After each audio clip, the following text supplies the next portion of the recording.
Currently, a firefighter, emergency medical technician, or first responder in a city, village, or town cannot hold an elective office in that city, village, or town if they earn more than $15,000 annually. Assembly Bill 519 will raise this limit from $15,000 to $25,000. Many of our communities are struggling to find qualified people to serve as elective office holders, as well as to supply a sufficient number of emergency responders. With a shortage of emergency responders, annual compensation surpasses $15,000 for many responders in areas with few emergency personnel. Dedicated public servants should not be discouraged from choosing to serve their communities because of this outdated limit.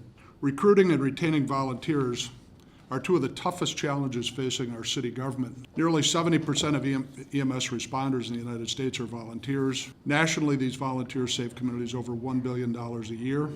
However, the number of volunteers has declined in many communities by about 12% in the past 3 decades, while call volume has nearly tripled. There are approximately 450 ambulance services that are authorized to treat and transport patients in Wisconsin. Approximately 375 of these services respond to emergency 911 calls. The largest number of providers are classified as volunteer ambulance services. Our EMT basics receive a volunteer stipend of $4 per hour, and they agree to serve an 8-hour shift. It's also important to note that many of these volunteer firefighters, emergency medical technicians, and first responders also volunteer to assist our community in several other ways.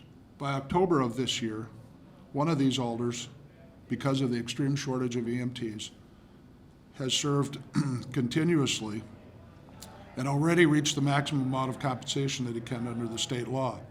And he's been serving without any compensation since that time.